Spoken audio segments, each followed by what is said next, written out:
What is going on, everyone, and welcome back to the channel. I hope you're all doing well. Now, before we start today's episode, I've got to give you a fair warning. This one is extremely heavy. This story includes child loss, abuse, and revenge that spans over a decade, 13 years. This isn't going to be a fun, light-hearted story. This is Reddit revenge at its darkest. If you're not ready for that, I'd suggest skipping this one. But if you are, strap in for Reddit's coldest revenge story of all time. Here we go. 13 years of revenge in the making. For this story, the cast will be me, my brother, Mark, my half-brother, Sam, my half-sister, Alicia, and my mum. All fake names for obvious reasons. So let's get into the backstory. My mum is the highest level of a failed parent. When I was 2, my baby brother Mark was born. As a typical 2-year-old, I didn't like that, and I proceeded to act out in regards to it. As time went on though, I learned from my grandfather and grandmother that treating someone like that wasn't a good idea, and then turned my act around to love and care for him and help out where I could. However, this didn't change much. My mother basically threw me away to be raised by my grandparents because I was, quote, a demonic hellspawn of a child. In her mind, her new child was latest and greatest, and I was just old news. Let's time skip. My mother has now had her 4 kids, Mark and I with my dad, and Sam and Alicia with my stepfather. I'm about 13, Mark's 11, Alicia is about 1.5, and Sam was just born. Mum and dad are divorced. Mum married my stepdad, and I'm at the rebellious age now where things don't make sense to me, and I feel like I know everything. So my stepdad's idea is to beat it out of me. Every time I showed any sense of individuality or questioning something, I got beat for it. Sometimes right in front of my mother, and she didn't care a bit. This is where the trigger for me wanting my revenge started, but being 13 and sadly a little on the mentally damaged side from all the beatings, and having a bookcase full of books land on me at around 11, I had no concept of what sort of revenge would come from my mind at the time. So, I decided that waiting would be best. Mum's mistake number 1 has been made. On top of that, my mother and stepdad refused to do any housework. Instead, waiting for the weekend when Grandma and Grandpa would leave to visit Grandma's mother, and they'd put us to work cleaning the house and doing stuff that adults should be doing. Now look, I get the concept of chores. Chores are fine. The problem is when you make your child climb ladders and get on the roof at the age of 11 to clean out gutters, or climb trees to snip branches and such that it gets a bit too dangerous. Wow. This happened since I was about 10. Yeah, I know things are a little out of order, I'll keep on track. Anyway, time skip to when I'm 14 now. My mother told me and Mark to watch Alicia. She was 2 by this time. My stepdad wanted to play video games, and when we weren't being bad in his eyes, he'd let us watch, but we were never allowed to play without him there watching us. I pop up while I'm sitting there and ask, "Where is Alicia?" Full-blown panic mode, go. Mark and I just got up and go scouring through the house. Stepdad goes to check my mum's room, where she's sleeping with Sam, who she was up with all night. My dad was in the kitchen, making himself something to eat while he was visiting. Then he freaked out and burned his hand on the stovetop when everyone else started freaking out. Then he started searching.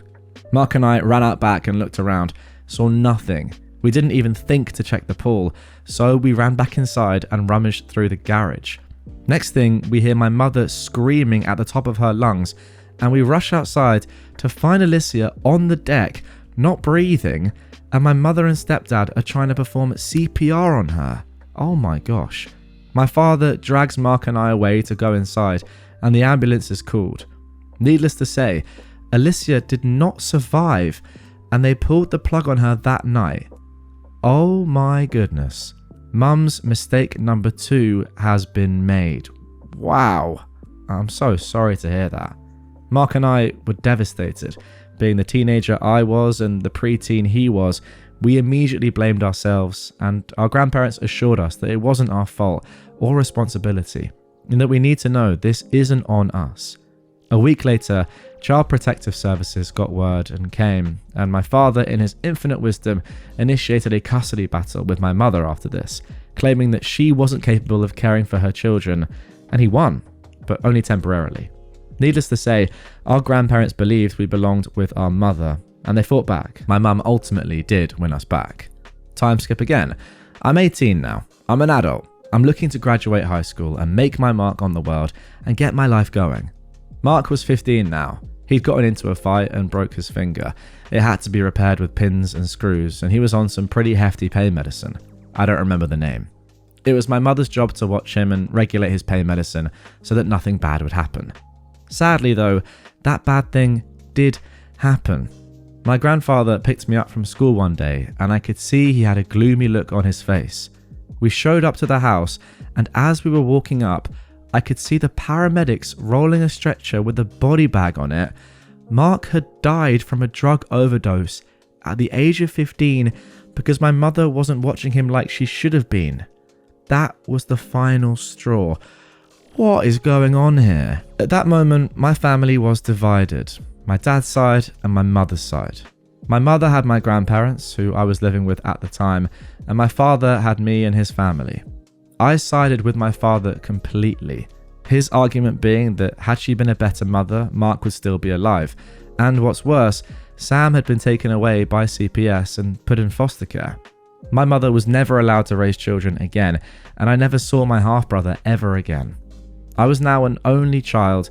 My mother had destroyed the life I knew with her neglect, so I was going to ruin the rest of her life any way I could. Revenge time. This woman caused the death of 2 of my siblings, and I never got to see my living half-sibling again. She abused me mentally, emotionally, physically, took away my childhood, and every time I look at her, I can't help but seethe with unmitigated rage. The first revenge. My grandfather had basically been my best friend. He took me in, cared for me, taught me all sorts of different skills. He had one flaw though. He was too kind for his own good. Something my mother maliciously preyed on after the deaths in the family. My grandmother gave up hope and just diverted to his opinion on everything. So, I made it a point that every time she tried, I challenged her on it in front of them. I made sure she had to fight for what she wanted. I always lost, but I could see my constant meddling would get to her, irritate her. I wanted her to do something. I wanted her to hit me, harm me, give me a single reason. She never went that far, but she did break down crying multiple times. Then, I got lucky. She slipped at work, herniated a few of her discs, and messed her back up really badly. When I got the news, I grinned. Around this time, my stepdad had been imprisoned for doctor shopping. What is doctor shopping? Oh wow, apparently it's the practice of visiting multiple healthcare providers to obtain multiple prescriptions for the same drug, often to feed an addiction. Wow, or maybe even sell it on. That's crazy. And so for that reason, my mother wanted a divorce from him. When she came home from the hospital, I would take her meds and hide them around the house, and sometimes even throw them away. I wanted her to be in agony. I wanted her to suffer as much as possible, and she did. A few months later, she got into a car wreck and the police found out she was on a hefty amount of her pain meds. She was charged with a DUI and put in jail for 6 months. I grinned and laughed once I got that news and proceeded to plan my next stage. She was in pain and behind bars. This was perfect. The second revenge. Time skip again. After she got out of jail, we'll skip ahead a few years. She's now living with us. I am officially in college. I did the stupid thing and took a year off between high school graduation and applying to a college, so my grandparents made me a deal. As long as I worked and I was in school, I could stay with them free of charge. Who wouldn't take that deal? While my mother was in jail, I made it a point to shove all of her property into a storage, and I made her room my room. And I turned my old living space into my gaming room. She had no choice but to sleep on the couch. I enjoyed every moment of her agonizing when she would get up from laying on that couch. Agonizing because the metal bars on it would press into her back as she slept. This was my revenge for some time. Slow and painful. The third revenge. Time skip. We moved back to the old house we were all living in, and my mother has made her back worse through a series of mistakes and bad decisions. She'd somehow convinced my grandparents to start illegally procuring drugs for her. She'd make the connection with the dealer and they would shell out money to her for them. I argued with my grandparents to stop. It was illegal and it will land them all in jail if they get caught. My grandfather agreed, but my grandmother couldn't help but take care of her little girl and guilted my grandfather into it. I refused to be a part of it. I put in an anonymous tip into local law enforcement, but sadly nothing came of it. My revenge had failed this time, but I didn't know I would get the ultimate screw you in, because it came in the form of my most malicious, vindictive statement ever spoken. Plus, I was still messing with her, hiding her medications. It's childish, but sometimes you have to be a bit childish to get the point across. So, now for the final revenge. I am 31 now. It's been 13 agonizing years since my brother Mark died, and I have finally completed my revenge on my mother. My grandfather just passed last year, and I've been saving a veritable buttload of cash from over the years in jobs I worked, inheritance from other deaths in the family, and so on. I went to visit my grandmother, who's not been in great shape since my grandfather passed, and her dog passed about 6 months after that. My mother comes out to me while we're sitting there talking and asks if I would take care of her after grandma was gone, that it was my duty as her son. She was broke, my grandmother was going into a retirement home, and my mother blew through her inheritance with her dealings. The rest was going to me. I knew it for a fact.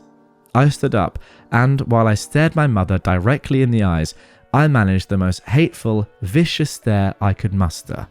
It wasn't hard. And I told her, "You get nothing from me. Grandma's going into a retirement home. I'm moving states. You destroyed my life, took away my childhood, were responsible for the deaths of my siblings, broke the law numerous times, and you made everyone's lives a living hell. You will be on the street and die alone, and I will laugh. I never loved you, and I never will. You will never see your grandchildren, if and when there are any. You will not be at my wedding. You will never be mother to me again. Rot in hell." My grandmother's jaw hit the floor, and my mother burst into tears. I had finally broken her, and I'd got my revenge. It may not seem like much to you all, but that moment was heavenly for me. It felt amazing to finally know I've gotten my ultimate revenge after all of these years, and I've danged her to suffering. My grandmother is going into that retirement home in about 3 months, and I'm helping her move her stuff. So there will be no chance of her little girl weaseling her way out of her fate. After that, I am moving to a new state and starting my new life with a new job and wonderful girlfriend who I love more than anything. For those of you who have brothers and sisters, love them, cherish them, and be with them, because you never know what's going to happen. This revenge was born of me losing my siblings, the one thing I loved most in the world. Being an older brother was the happiest time in my life, and after they died and Sam was taken by CPS, I've had to suffer as an only child and still cry myself to sleep at night over it. It was traumatizing, so please, cherish your siblings. Thank you for reading. Wow, how do I even begin to react to such a crazy story like that? I mean, crazy is not the word, just tragically sad. Yeah, insane. Like, I can talk about the revenge itself and the fact that it's good, but it's not even about that, I don't think. It's about the trauma that you've had to deal with, OP. Losing 2 of your siblings and like the way you've lost them as well, just due to your parents' neglect or your family's neglect. It's just insane. It's just ridiculous. These people should be in prison. Like, why are they not in prison for, I don't know, child abuse? They have to be. Like, how has your mum gotten away with that, for example, with your brother Mark? Maybe there's a case that for your half-sister, that's an accident and no one goes to prison for that.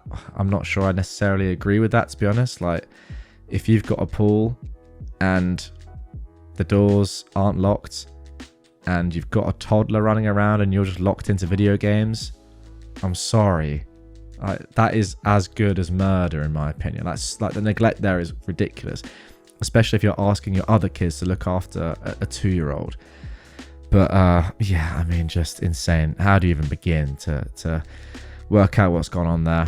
As for you, OP, I don't know. Like, I feel so bad because clearly this is still affecting you so much, and it will for the rest of your life. Like, the fact that you've said you still cry yourself to sleep at night is so sad.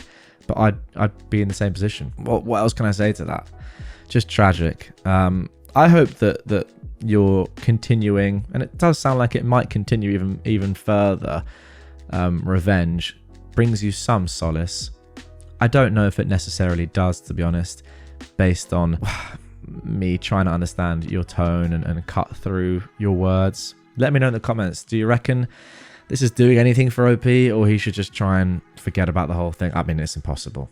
it's impossible. But yeah, any advice for OP going forward, leave it in the comments down below. I feel like this one is just, he's just waiting for his mum to die, and only then will he truly be happy, which is so sad, but so fair. Oh, horrific story. Let me know in the comments down below what you thought of everything. If you like this episode, if you like this story, if you want to see more dark stories like this is one of the darkest, if not the darkest, on Reddit. Just let me know. If you want more from me right away, check out this episode of Revenge on screen. If you are new to the channel, make sure to subscribe, and I will catch you very soon for some more ridiculous Reddit stories.